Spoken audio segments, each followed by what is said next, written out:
Assalamualaikum warahmatullahi wabarakatuh. Selamat berjumpa kembali anak-anak. Semoga hari ini dan hari-hari berikutnya kita selalu dalam keadaan sehat walafiat.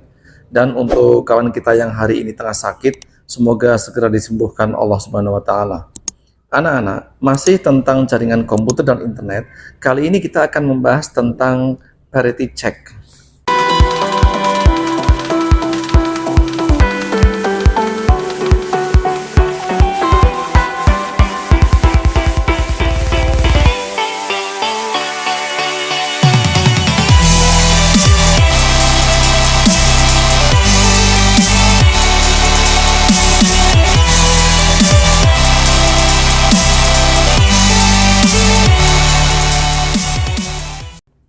Parity check adalah salah satu metode untuk mengecek apakah data yang ditransmisikan sesuai dengan aslinya. Metode ini menggunakan perhitungan banyaknya bit 1 pada data yang dikirimkan. Parity check dapat menggunakan parity genap atau gasal. Parity genap menggunakan aturan banyaknya bit 1 harus genap, sedangkan parity ganjil menggunakan aturan banyaknya bit 1 pada data harus ganjil. Parity check diletakkan sebagai tambahan bit pada data yang akan dikirim yang biasanya di bit paling kiri, most significant bit, yang biasa disebut dengan parity bit. Sebelum proses pengiriman data, pengiriman dan penerima data harus sepakat jenis parity mana yang digunakan. Hal ini disebut dengan protokol transmisi. Perhatikan contoh berikut ini. Bit paling kiri digunakan sebagai parity bit. Jika metode parity genap yang digunakan, maka parity bit diisi dengan bit 0. Banyaknya bit 1 adalah 4 atau genap, yaitu 110 1100,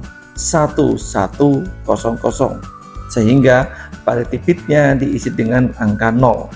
Jika metode parity ganjil yang digunakan, maka parity bit akan diisi dengan bit 1. Banyaknya bit 1 adalah 5 atau ganjil. Kita lihat awalnya adalah 1101100, sehingga di situ hanya ada 4 bit 1.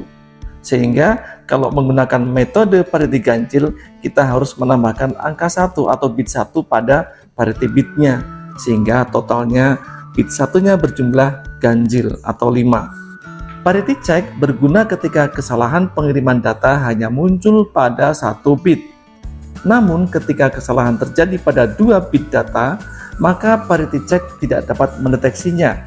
Sebagai contoh, jika data berubah pada 2 bit ke 5 dan 6, maka banyaknya bit 1 masih genap dan data dianggap tidak salah.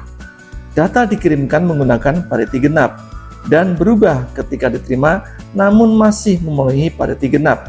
Sebagai contoh, data yang dikirimkan adalah 1101111,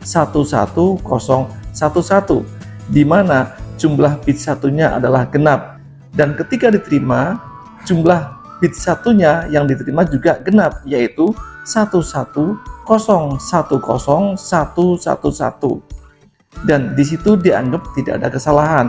Padahal pada bit ke-5 dan ke-6 terjadi kesalahan yang semula sebelum dikirim bit ke-5-nya adalah 1 berubah menjadi 0. Sedangkan pada bit ke-6 sebelum dikirim itu berisi 0, ketika diterima menjadi 1. Anak-anak, untuk video kali ini cukup sampai di sini dulu. Selamat belajar, selamat beraktivitas, semoga kalian sukses. Wassalamualaikum warahmatullahi wabarakatuh.